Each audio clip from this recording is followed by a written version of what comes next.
just request the panelists to maybe come one by one as I introduce them. So we'll start first with Augustin Vitorica. Augustin is the co-CEO of Dhruba Capital, along with Luca Torre. Dhruba is a European impact investment firm headquartered in Madrid, Spain, a beautiful country, and working across emerging markets, both in India and Latin America, and Africa. With 14 years of experience, they started out in financial inclusion, and now are looking at climate tech, and are setting up a blended fund with first loss capital, senior capital, and a TA facility. Welcome, Mr. I'd like to invite Mr. Dhruba Purkayastha. Welcome.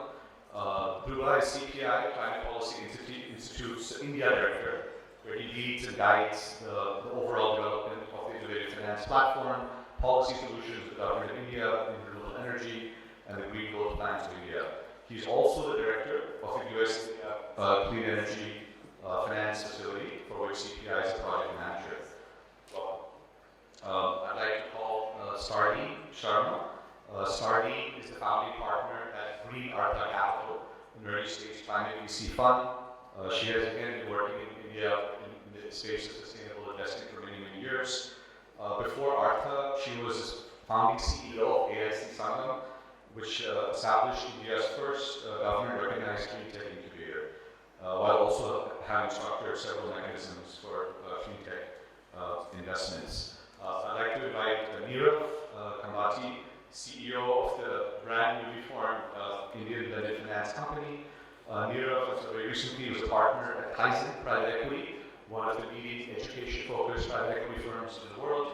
Before that, he was with the Tata Group for over 20 years, served as CEO of Tata ClassEdge, Tata Interactive Systems, served in the chairman's office of the Tata Group. He has led many projects across the world, and he's recently been appointed as the CEO of the Indian blended finance company. Welcome, Nirav. And finally, I'd like to invite Anchal, Mrs. Jain, who is Associate Director at IPE Global, which is a diversified consulting firm which manages the Samrid Blended Finance Facility, which is specifically dedicated to healthcare. Anchal has extensive experience in impact investing, innovative finance. Previously, she was with KPMG and the different investment banks in India, and she is working on expanding some of its footprint across India. So welcome to the panel, and let's get into it. Okay, Climate Policy Initiative, US-based non-profit think tank. We run a climate finance lab, which has been running for over 10 years. It's essentially about crowdsourcing financial innovation from across various regions, across thematics, which was more clean energy earlier. It's got harder and harder, and it's onto adaptation, sustainability, forestry, natural solutions. Across, we run it for large countries. We have an India chapter, we have a Brazil chapter, and so on. So all of it is about crowdsourcing, and they have, over the years, been many of these kind of instruments. And if you say there's been an energy savings insurance, there have been pretty much a large number of funds, including the first private adaptation fund, which was set up by Lighthouse, which is called the Craft Adaptation Fund, JCO, and a few others, Climate Investor One, and some of the innovations which have come up, not necessarily that all of them have seen the light of the day. Things like breathe better bonds, things like securitized instruments to transfer, I would say, renewable energy exposure. Some of them have been pay as you go, and a huge host of them have been and could get considered around what we call guarantees and blended finance. But I'll take half a minute more in order to, since you referred to the white paper. At some level, sorry for starting off on a slightly negative note, and today blended finance seems to have found a kind of an acceptance across the board, and everything appears to be, it's like blended finance washing. So it's like you wash through, like you call green washing, blended finance washing. And let me just clarify where I'm coming from. So if you are looking at a debt structure, and then blended finance, if you say I go on a second lien and I'm not subordinate debt, and you are at higher coupon, it is not blended finance. Therefore, second layer subordinate debt at lower than senior debt is what is blended finance, which makes senior debt coming, and that's what junior debt is about. And I don't think that is available. Let's get to an equity structure. And an equity structure, it's junior equity. Now, junior equity is not, yesterday I was talking about, is not preference share. Junior equity is philanthropic public finance capital, which then de-risks the commercial investor in a pot of fund structure that comes with the capital. That is what GGEF is about, with a 5% British government GDC contribution. DFI finance is not blended finance either ways. It is neither blended finance to the government in lending, nor at the other side of the spectrum, IFC is blended finance to the public sector. So if you look at climate needs, and since you wanted a macro perspective, the convergence report, I've not seen the last one, but they are the authority on blended finance, and it's a minuscule amount that you talk about when you talk about $4 trillion and $5 trillion required. So the blender fraternity, and if you put together all climate funds available from blending sources, I'm looking at GCF Adaptation Fund, GF, and all of it put together, you would reach $50 billion. Thank you. Thank you. It's often such a provocative, wonderful note. So with that, we'll move to Augustin, who's actually, running a fund which is using many of these instruments. Did you share a little bit about your fund, but talk more about the instruments, right? Why is first loss capital been chosen? How are you doing returns enhancement, and the role of technical assistance as a VC fund manager? Thanks very much, Kartik. First, thanks to IAC for inviting me to participate in this panel. And I also got my hair trying to put up a very defined structure. But don't worry, you are not going to become all bold if you get into blended finance. Our evolution has been, we started investing for financial inclusion in financial service providers in rural areas. So we thought that tier one financial service providers had already enough capital flowing, and it was tier two rural areas financial service providers, MDFCs or MDFCs NFI, that really needed our capital. But after 7 years of experience, we realized that these financial institutions were not lending to smallholder farmers. They were lending to artisans, traders, and other micro entrepreneurs in villages, but the risk perception around smallholder farmers was too big for them. As you know, informality, really very tough to tie them in agreements, low quality of the products because they don't have enough access to quality inputs, and therefore they lack access to markets and appropriate price. So at that time we decided to put up a blended finance structure where the de-risking part will be used for private investors to come in, and that the risking part will reduce the perception of risk. And that was very important. And we managed, thanks to that, to mobilize in just 7 months, most of them in the pandemic, during the lockdown, this was 2020, to mobilize 90 million of private investors, especially institutional investors, including insurance companies like Allianz Investment Management, financial institutions, pension funds, etc., and of course high-net-worth individuals and family offices, which will also be, I think they will always be an active investor for any impact investing funds. So that's a very special instrument that is needed today. If you want to generate climate resilience in these smallholder farmers, you need to have this de-risking piece. This de-risking piece came from the European Union.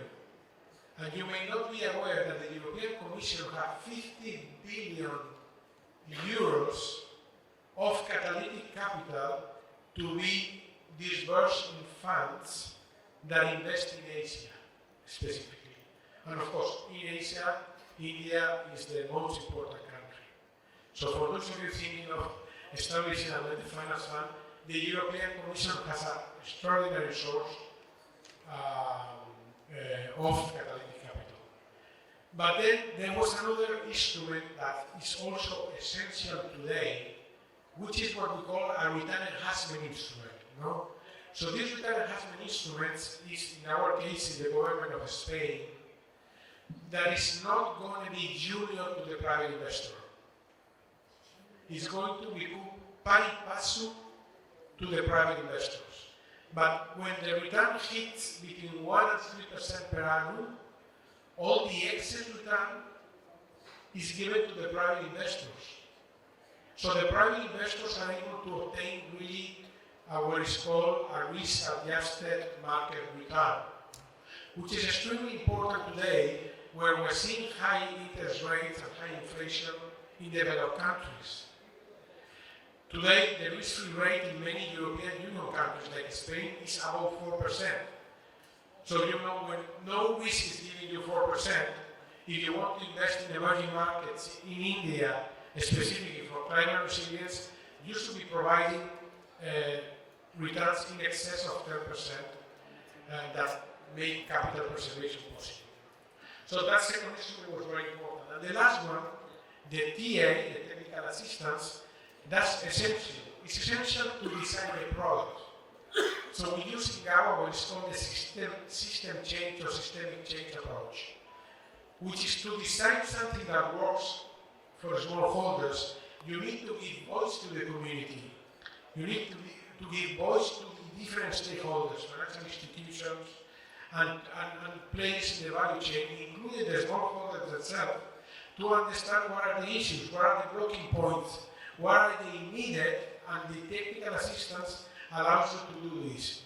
And once you give voice to these communities, then you design a technical assistance intervention in each of the investments that will really make capital flow in the long run.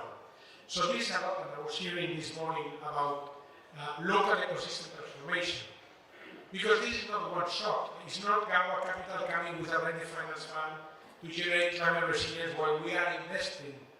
This is about leaving the communities and the financial institutions transform so that the capital continue flowing even once we leave the investment. And that I think is very important and crucial role of technical assistance. Thank you so much. And coming up to Sardine, and you were looking obviously at climate tech investments, of course, ag, but beyond, across multiple sectors. And your experience has been exclusively or mainly in India. So can you also talk about the example of your fund and how you're using lending in your capital structure, in the multiple layers of equity, and then also on the deployment side? Are there particular sectors or some areas of climate where you see a greater relevance for climate finance or any other insights from your work?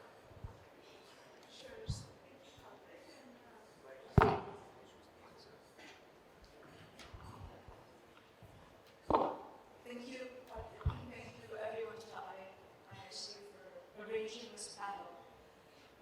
With Green Arthur, we started off with the idea of really looking at how to address gaps in really, really necessary climate technologies being able to get to the market at speed and scale. And when we looked at this, one of the main things that we saw was the most impactful technologies, the ones with very high emissions intensity capability, as well as scalability, often do not have business models or business types that are amenable to traditional venture capital funding.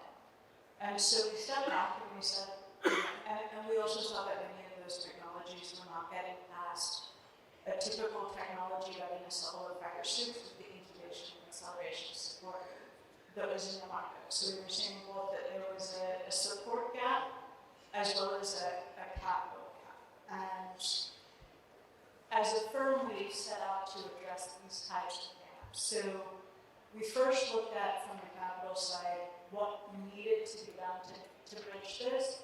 And because of the types of businesses that we're looking at that are asset heavy, that are fitting into very often traditional business sectors, we're able to look at it from, instead of a traditional venture capital model, a private equity for venture capital model, because we can do this type of diligence where we see what is happening in terms of the business sectors that the new technologies can fit into.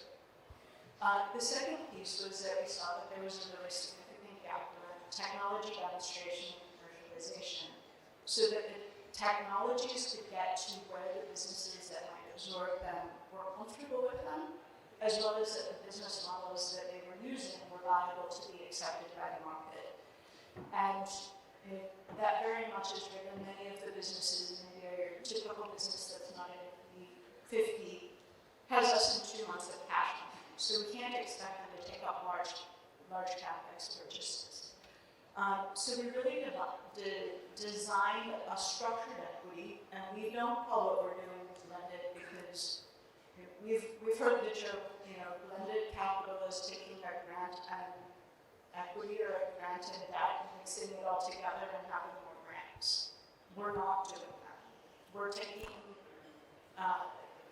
grants in some cases or concessional capital, analytic capital, and blending it with commercial capital or senior capital with the idea of really de-risking the businesses and making the model that they're going through demonstration and commercialization viable, making it so everybody's interests are aligned, making sure that the investing happens, but also bridging a really significant capital gap and making it so that the traditionally commercial capital that wouldn't be comfortable with the level of risk is comfortable coming in at a stage that is really needed and missing in the market. So we blend in terms of the capital coming into the fund. In terms of how we deploy it, it's very much plain vanilla instruments that are otherwise available in the market. Great, thank you. And coming now to Nirav, firstly, congratulations. And it's for those of us who have been working in the sector, it's really a delight to hear about the launch of the Indian Embedded Finance Company. Maybe you could tell us a little bit more about it and the plans for it. And given your background in education and skilling, it would be lovely to also hear if you have any thoughts on potential overlaps between that and climate skilling for some of these new climate sectors like green hydrogen or education on intraday solutions for the youth, or so if you can talk to us both about your plans and what you see as potential overlaps between education, skilling, and climate. Kartik, thanks for the good wishes and for having me here. Some of us who are now associated with this entity called the Blended Finance Company, which is now 7 days old, I've had the experience of over the past several years working on different kinds of blended finance transactions. And as you very well know, in the past, or even today, blended finance has often been called out for the time it takes to construct the transactions, for the overheads associated with actually bringing together commercial and concessional capital. And having lived through several models, the thesis that the teams come up with is it makes a lot of sense in order to effectively grow the market for blended finance, actually house multiple sets of competencies under one roof, which hitherto have been lying across various organizations. So what I mean by that is that we've set out to create an organization that does structuring, does fundraising, and does program management. Oftentimes we've seen that blended finance ends up being very transactional in nature. So there's a requirement, and everybody's running around trying to put together commercial capital, concessional capital, each of which comes with its own set of guardrails, so to speak, with its own set of MEL needs. And our belief is that that's not the right way of going about doing blended finance. Blended finance should start with first identification of a problem for which blended finance would be the best way to solve. And then create platforms instead of just transactions around these problem statements, so that it's possible to, using economies of scale, cut down cost of transaction, and beyond the first transaction, make every subsequent transaction much faster. And so that's essentially what we set out to achieve. You asked about the use of blended finance in education, skilling, and particularly given the nature of the conference, if one were to just talk about blended finance in green skills, for that matter. I go back to what Dhruba, you mentioned around how do we prevent blended finance washing from happening. So I sort of look at three applications. Let's talk about training staff to maintain, say, solar facilities. Now, solar as a business has become mainstream. It's commercially entirely viable. There's no need to bring philanthropic capital to solar anymore. Right? So trying to bring blended finance to training technicians for solar panel management, I think is underutilization of philanthropic capital. On the other end of the spectrum, if we were to upskill, let's say farmers, to be able to adapt to climate change through techniques such as crop rotation, growing the right kind of crop, drip irrigation, but which would not lead to any kind of income growth for them.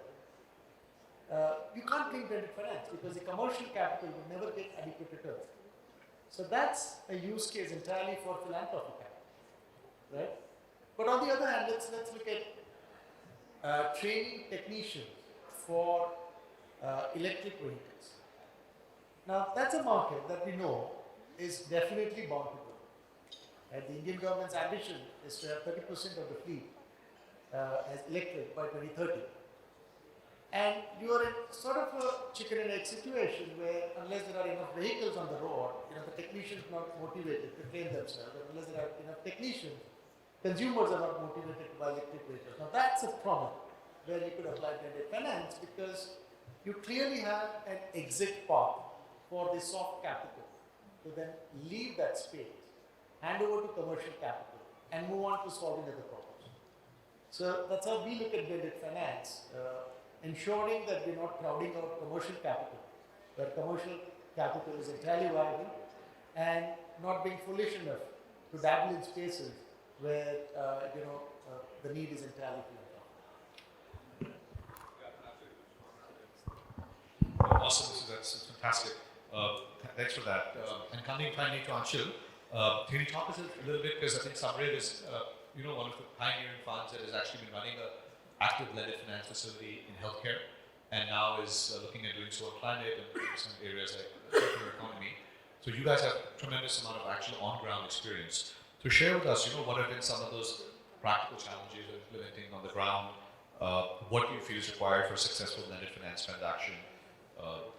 Where in the value chain, was it origination, diligence, structuring, M&E, and the insights from the amazing work that Samred has done? Thanks, Kartik, for the question, and thanks, IC, for having me here. So, talking about Samrid was set up in 2020 at the onset of COVID-19 pandemic. It was the world's first blended finance facility focused on healthcare. It's a $300 million facility which is supported by USAID. We've got funds that are contributed by Rockefeller Foundation, Ford Foundation, and the like, and it is managed by IP Global. So the aim of Samrid when it started was to enable access to affordable capital for high-impact healthcare enterprises to make healthcare more equitable and accessible, especially for the marginalized communities. When we started Samrid in 2020, as my co-panelist mentions, there are multiple challenges when you structure a blended finance facility, and we also face those challenges, and we continue to face them even now. So when we started, we had to navigate through complex regulatory environment. There were some funds that had to be complied to, FCRE regulations. Then there was a pool of CSR funds that was committed to us, but we were not sure how to use it in a blended finance way. So there was less clarity on the regulations, and there was a need to have more supportive policies. I'll also probably mention a line about what Samrid did to navigate those challenges to give some more perspective. So when we faced such challenges, we decided to get into advocacy efforts. We developed case studies, we developed white papers, and around blended finance published it with a hope to influence policy. Then the next challenge that we had to overcome was the low awareness of blended finance, both on the demand and supply side of capital. There were entities who were not aware of blended finance, and they had an inertia to move from traditionally philanthropic funding to availing more commercially viable funding and become more bankable. On the supply side, when we started working with banks and various NBFCs, they thought that the sector as a whole has a high perceived risk, and so we had to educate them on blended finance and the entire mechanism of risk sharing and de-risking these investments. Since there were a lot of different stakeholders, we also faced the problem of alignment of interest. Ultimately, healthcare as a sector has to work in line with government initiatives and priorities. So we had the government on one side, we had the local actors and community on the other side, along with the public and private capital that we tried to mobilize. So aligning interest of various stakeholders was another challenge that we had to work around with.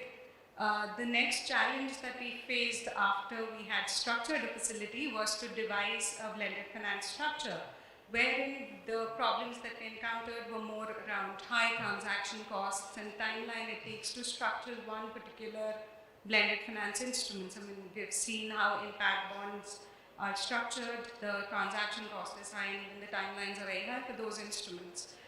So we created bespoke financial structures depending on the unique business models of the entities that we decided to support.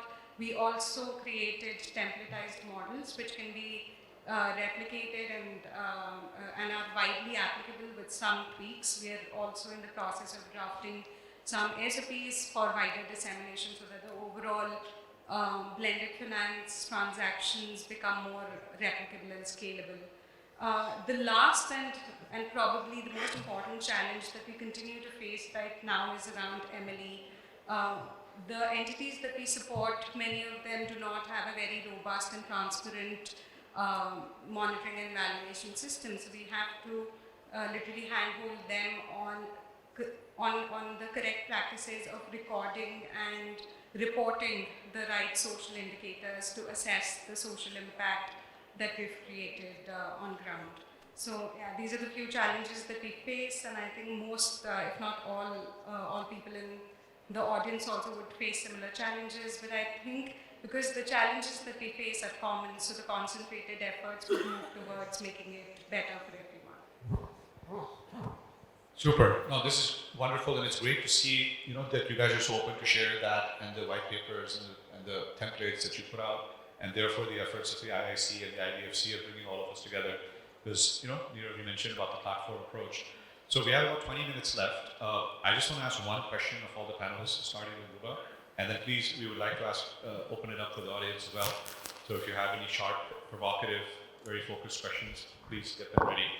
The question is, you wanted to react to what Nirav said also, but about the regulatory challenge. Everyone talks about this, right? What are the key, or what are the, there'll be many, right? There'll be a laundry list. A, do you agree that regulation is a challenge? Some people say no, it's not. If so, what's the main regulatory challenge? If you could ask for one or two legal reforms, what would they be? Or is it not so much about legal reforms, but about the practice of regulation? There was, for example, the MOF view may be different than SEBI view in blending equity, and some of the experiences that you've had observing that. And for the whole panel, what do you really think about the regulatory challenges here? Or do you believe they're not a challenge and it's about transaction costs, or it's about the inavailability of outcome funding? What's the biggest challenge in this? Yeah, thank you. Great question. I've got a comprehensive question actually. First, compliments to Blended Finance Company, Green Earth, and Samred. I think these are initiatives in the market which will push the regulator to act. It's the yesterday's I was kind of moderating the regulator, and he said the market needs to pivot, push it back to me, and I'll respond on the market. So now, where are the regulatory challenges for blended finance? Okay. Now, let's for an assume that I've been 5 years in the space, a little more, and when I started, it was public finance needs to de-risk private capital, we need to crowd in. So there is de-risking, public finance needs to crowd in. And 5 years later, I hear the same thing, same two statements. The question is, there are few initiatives which make this happen. And when I was talking, Kartik, it's a question of where's the scale that we need to reach? Now let's get back to India in terms of assume guarantees is a blended finance because it's going to support a lender to lend to something which is more riskier and he doesn't want to take that risk or it will price it more and there is a guarantee required. And there's an NBFC or a bank willing to give a guarantee. Now, we need a small regulatory tweak in India. So, both the guarantor and the lender have to provide capital against the same exposure. Yeah, he's not. What are you doing? That's a small regulatory tweak. If I have guaranteed a loan which you've given, then I either put aside capital for the loss or you put it aside. Why are we both putting aside the same capital for absorbing that loss? Step one, which is with the banking regulator. Well, in some ways, I understand the conservatism of the banking regulator and therefore FLDG and guarantees get misused and therefore, but we are here dealing with green and climate and presumably it's a public good and that we need to address one. The second one is when you talk of instruments, which is what I was talking of and saying, if we look at capital markets in India, they're all clustered around AAA and AA, and there are no investors. When you talk pension funds and insurance funds, they're all clustered there, they cannot invest in lower than that. And then when you create instruments without credit enhancements, NCGDC was mentioned, but it needs a huge amount to scale up.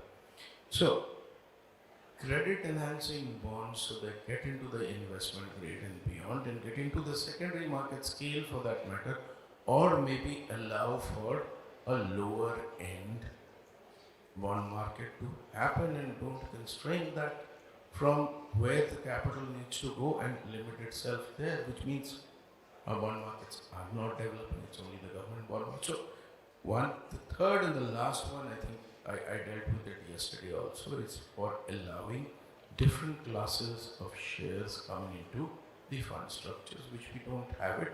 You can think of it, and that's why I'm saying preference share is not. If you allow that to go somewhat junior, I agree with Augustin in saying that yes, personally, commercial investors make it out, exit, and then maybe it is pari passu, which is fine, but there is at least a layer which the blended finance goes and sits behind. Thank you.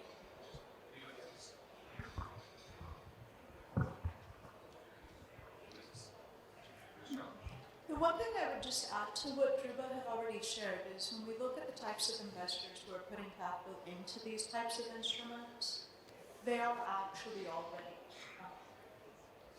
very intelligent and experienced investors. So they are able to gauge the risk they're taking. They're sophisticated. Right? This isn't, none of these products are being offered to retail investors. And so I think when Dhruba suggests that there's a need for the regulatory framework to enable a little bit more flexibility, it makes a lot of sense from just how capital works. Yeah, we'd like to add a couple of points. One of them is on the regulatory side, for catalytic capital providers, the way to tackle the challenge is to co-create the blended finance structure. You know, they have to be there from the beginning, and they have to enter into a dialogue with the commercial investors themselves. And there needs to be alignment, you know, and alignment especially comes from the outcomes measurement. You know? I mean, the way we did it, for instance, is in Gawa, we have the outcomes validated by a third-party auditor that goes into the field and gets the outcome data, and that reflects and that has a direct impact in our performance fees. You know? So that provided an alignment for development institutions, you know, to know that the outcomes that they're looking for are really being achieved because there is a third-party auditor that the investors choose without our action that are proving the outcomes. Another thing is what outcomes, you know, that's why I think what the jain is doing on impact performance benchmarks, which we are contributing as well, is important to standardize and make comparable the outcomes per theme of investing. But I'm going to disagree a little bit with Nirav on what he said about that investing for climate change adaptation of smallholder farmers is not a case for blended finance, it's a case for philanthropic capital. I must disagree. We've been 14 years investing, and so far, in over 75 transactions, we haven't lost one single penny. All the transactions have provided a positive financial return, because the perception of risk is not the same as real risk. If you use properly the technical assistance alongside with the investment, you can really mitigate those risks. You know, what we do for the financial service providers is we implement risk mitigation system for the agriculture sector, where they diversify the crops, diversify the geographical regions, diversify per climate change regions, climatic events, etc. You know, so if you do technical assistance for mitigating agricultural risk, if you use technical assistance for training your loan officers to understand the risk of agriculture, and you use technical assistance to go with the journey with the smallholder farmer, which many times is not conscious of what climate events are causing in the agricultural yield, as Kartik said before, in Latin America, climate change is on the top of the agenda of financial service providers. They are, financing thousands of climate solutions, nature-based solutions, from deep irrigation, but it can be water tanks, agroforestry, greenhouses, whatever it is, you know. But it's in the top of the agenda because there's data available. There's scientific studies that say that 95% of the farmers, smallholder farmers in Latin America, are getting their agricultural yield reduced because of climate events. You know? So I think this is something that can be done, and the proof is that with the new fund for climate resilience that we have lined up 100 million of private and institutional investors that want to continue the journey because they see that the transaction pay off. I mean, vulnerable communities, if you give them the tools and you build the trust, they will work pretty well. And it's not about getting 100% of the portfolio on climate resilience. It's just convincing these institutions to start building, a 10 or 15% of the credit portfolio into this, do it properly with the proper systems, and let them do whatever they are doing with the rest of the portfolio, which is also important for impact. So this is our experience so far. Super. Thank you for sharing all of that, and the point about co-creation. And we at my firm are working with along with IPE on a particular social impact bond, and there we're discovering that the existing templates aren't always the correct ones. For example, I was telling Nirav this morning that in a typical impact bond, the premium is paid to the risk investor. In some of the interventions we're co-creating, that premium will be given to the NGO, or it will even be given to the beneficiary. And I don't know how many of you caught this very critical point, which is that the impact manager, which is GABA itself, is linking his or her own carry payment to the impact created. So we measure the outcome, we pay for the outcome, but we also have to pay ourselves on that basis. And your points are as well taken on the fact that many of these regulatory changes are actually very specific and tactical, if I can use that word. And it's not that, the FCRA is bad or CSR regime is not being allowed, so everything is impossible. For 3 or 4 years, that's exactly what people would say in some of the earlier experiments with, SFI and others. You want to ask something, or should we open it up? Just sort of, it seems like the regulatory system was devised at a time where the responsibility of doing good and earning returns was squarely sort of with the government, right? So therefore you had organizations like SIDBI and NABARD who've been around for the longest time, but the government took it on itself to sort of promote the right kind of sectors, even if they had to be subsidized.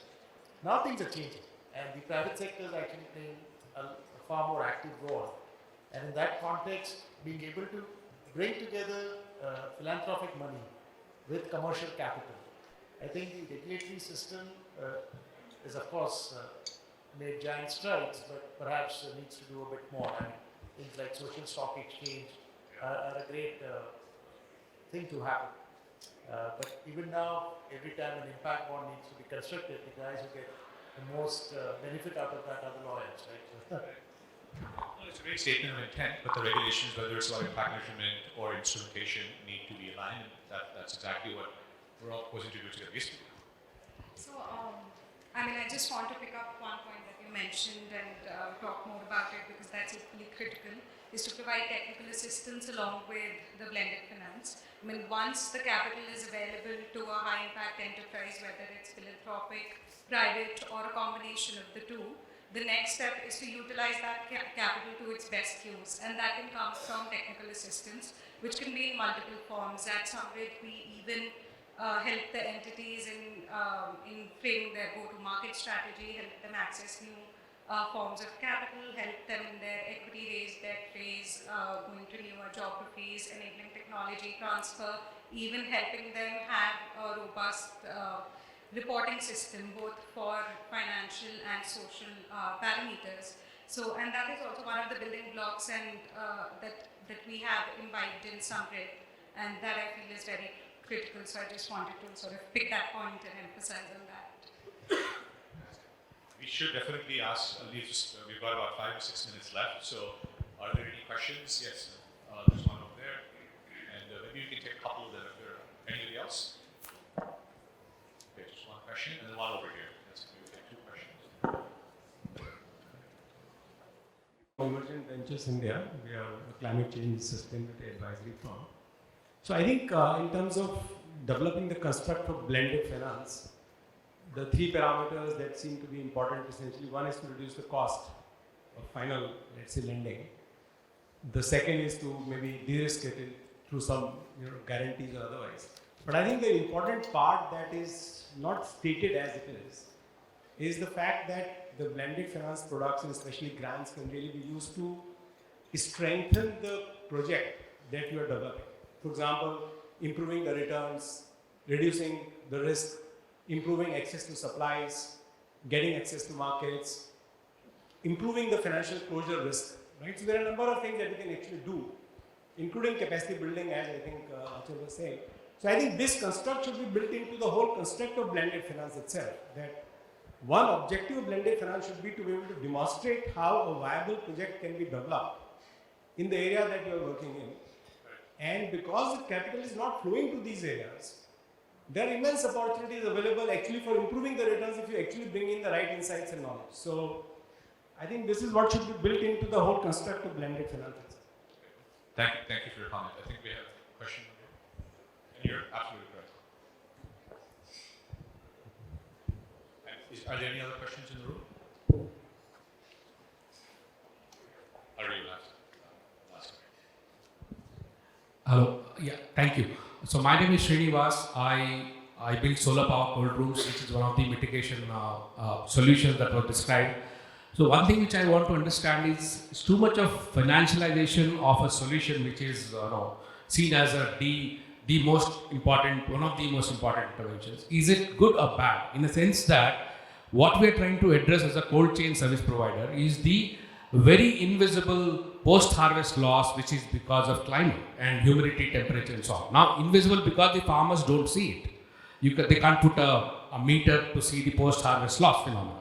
Now, we are trying to address that with a cold chain intervention, which requires a lot of, we do what is called as blended finance here. We take technical assistance from GIZ, we put in our own capital, we take usage fee from the farmer. We don't call it a blended finance by definition. But the moment you introduce terminology like, impact bond, outcome-based finance, and all of that, which is, financial ideation of the solution, then it becomes a challenge for someone like me to wrap my head around all these jargon.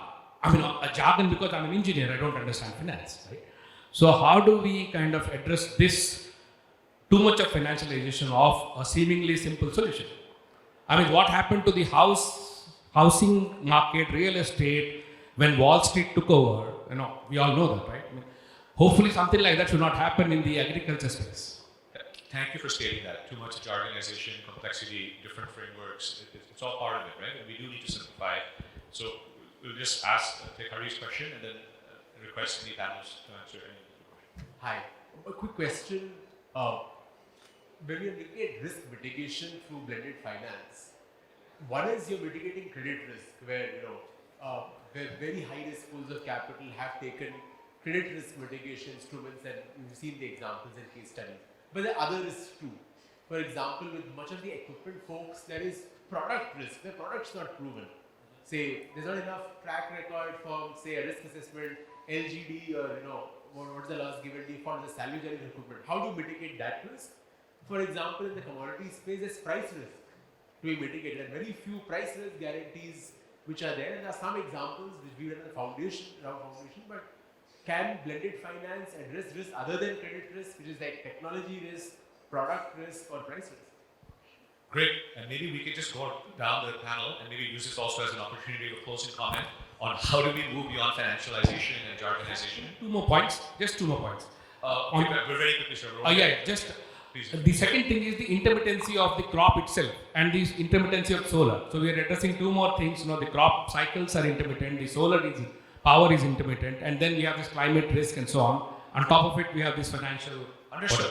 So I think there's operational risks, as Hari is saying, and then there's the credit side or the jargonization of credit and finance. So I'll just allow the panelists to maybe respond to that, and also if you want to give any closing thoughts, and maybe we can go, in 1 minute with each person. So my thought on blended finance is that in a lot of cases, the businesses that are accessing blended finance instruments don't have the ability to access the correct capital structure for their business growth on their own. Some businesses like yours, where you're in a more mature sector like solar and climate, have that ability, but because a lot of businesses, maybe because they have technology risk or because they have product risk, don't have the same ability to access the appropriate capital structuring. And so using blended finance at the instrument level makes the finance provider able to help ensure not only that the right capital structure is achieved and that there's an alignment of financial incentives and with the business, but it also enables it so that you're able to do things like technology de-risking while the different parties are aligned, because you can use capital for technological demonstration of a commercial partner and different pieces like that. And I'm happy to have a deeper conversation on this topic. So I think one of the key objectives of blended finance per se is to get more commercial capital to work in sectors which are development in nature. And I think there's mutual empathy needed. Just like we expect the commercial investors to understand our domain and empathize with the problem that we are solving, it's equally up to us to also try and learn the language that they speak. I think this two-way communication would sort of make it easier for everybody. And end of the day, listen, I mean, we can identify all the problems that there are, but we need to sell these problems to commercial investors for them to be excited. Otherwise, they're quite happy doing what they're doing, right? So I mean, they're not dying to invest. We have to make it attractive for them and make it worth their while. Yeah, thanks. Let me start with Buddy's point. I think he has a point there in the sense for a lender, yes, there is technology for him. It's either a credit risk, market risk, it could be an operations risk. You can place it under an operations risk. But, at the end of the day, if that product carries a technology risk and he has lent a cooling solution against that asset, which will generate some revenue, the mother risk still remains the credit risk at the end of the day. The issue becomes important here, and what you bring in and what Augustin, it's my closing comment in saying, the perceived risk and the actual risk, the gap. And here is where I think rubber hits the road, that guarantees are not a bad thing. The public sector, let me say government, tends to think so, and often the regulator also tends to think so. But I'll give you some data here. Bad credit is not good for anyone, neither for the lender, nor for the borrower, nor for the government, because a bad credit does not get you neither investment, neither growth, neither jobs. It defaults a bad credit. The reason why guarantees need to work, and this is blended finance, is because today you do not have information, and therefore your perceived risk is higher than your actual risk. And you go to data in history when you guarantee it, and that history of data will tell you that the risk is lower. To close it with the example, CGTMSE in India started guaranteeing 1 crore, then 2 crore, today it's going to 5 crore collateral-free loans. Collateral-free loans which a banker is giving. And they were expected that with 1,000 crore of capital, they will be able to do 5 times the guarantees. Today, CGTMSE is operating at 27x. Go and check their balance sheet. Which means that what you expected 5 times, you've managed 27 times because you brought in that collateral-free loans, which was otherwise not possible without a CGTMSE guarantee. That's exactly how you improve blended finance into all these enterprises, social climate that we're talking of. Thank you. No, very good points, Dhruba. And just adding to that, every time we set up a fund, for the existing investors from previous funds, they already realize that actual risk is very different from perceived risk. But for the new investors, private investors that are coming into the next fund, which haven't invested with us before, we always have this type of conversation. There's still this risk perception, so it's about, measuring how much de-risking instrument you want to have in the structure. And to answer the questions that were posed, on the operational risk, well, again, this is our technical assistance. Technical assistance is going to implement the systems, improve systems that mitigate this operational risk, improve products that are going to mitigate the risk as well. So that's the way it's done. And with respect to the technologies and the cooling system and how is this, well, our experience in India, we've been investing for 13 years already, is very different, as I said, from Latin America. I mean, climate is not on the top of the agenda of financial service providers in India, unfortunately.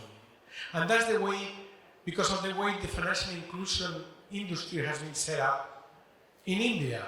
Joint liability groups, many times you are not going directly to the farmer.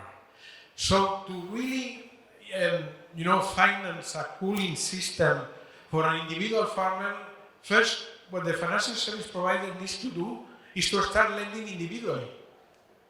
And once you're lending individually and you establish an individual relationship, is when you can really go to the next step and explain what are going to be the benefits of financing this cooling system and how is this cooling system going to increase the revenues of the farmer.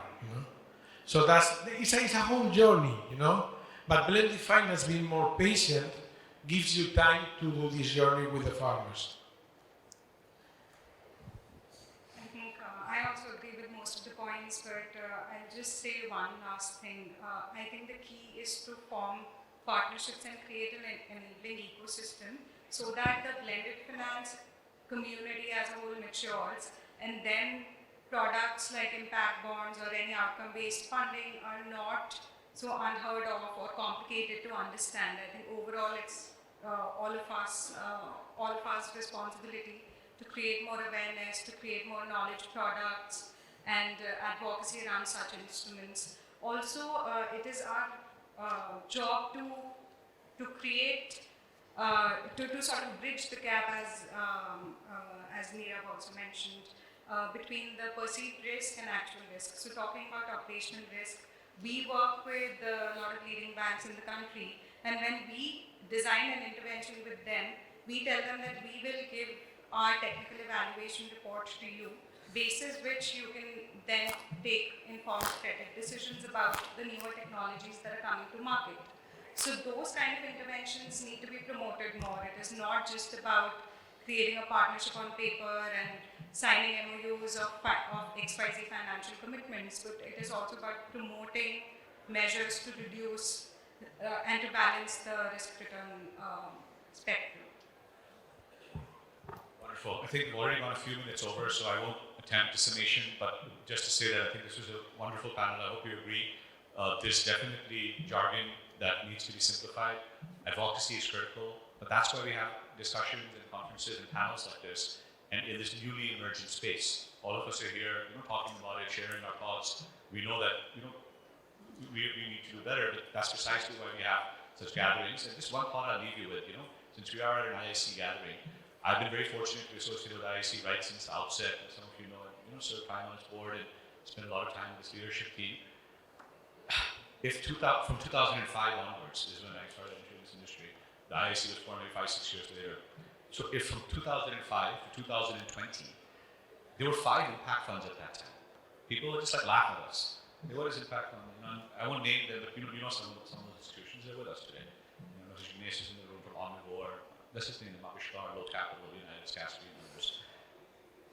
Now look at all of these funds on that list, and look at ESG. The finance minister says every company in ESG. So there's obviously more work that needs to happen in bringing commercial capital, but a lot has happened, and the market will take care of the rest. Today, or the day before yesterday, everyone is quote unquote making fun of blended finance. What is this? There's only 5 or 6 impact bonds. All of these things are true. There's blended finance washing, these concepts are so confusing. Why can't you put it in a simpler language and all? But look at the journey of our country from 2000 till 2035, a little bit after the SDGs. Look at the inequality in our country, this V-shaped recovery, where people who work with their minds and their laptops, for us it's great. People who work with their hands, it's not so great, right? GDP is growing, but inequality is growing even faster. So unless blended finance plays a role in bringing commercial capital to the larger development problems, then the entire India growth story is kind of constrained. So it's not a niche. It's sort of the essence of what the future holds. So I hope you guys agree that this potential is there, and all of us need to do a better job of taking it there, and that's why we have wonderful people like this in the panel. So I want to end by thanking each and every one of you for being here, especially the folks who came on very recently. Thank you for doing that. And to the IIC, I'm not sure if they're still in the room, but congratulations to the entire IIC team for putting this together. Really been a privilege, guys. Thank you. And to you as the audience.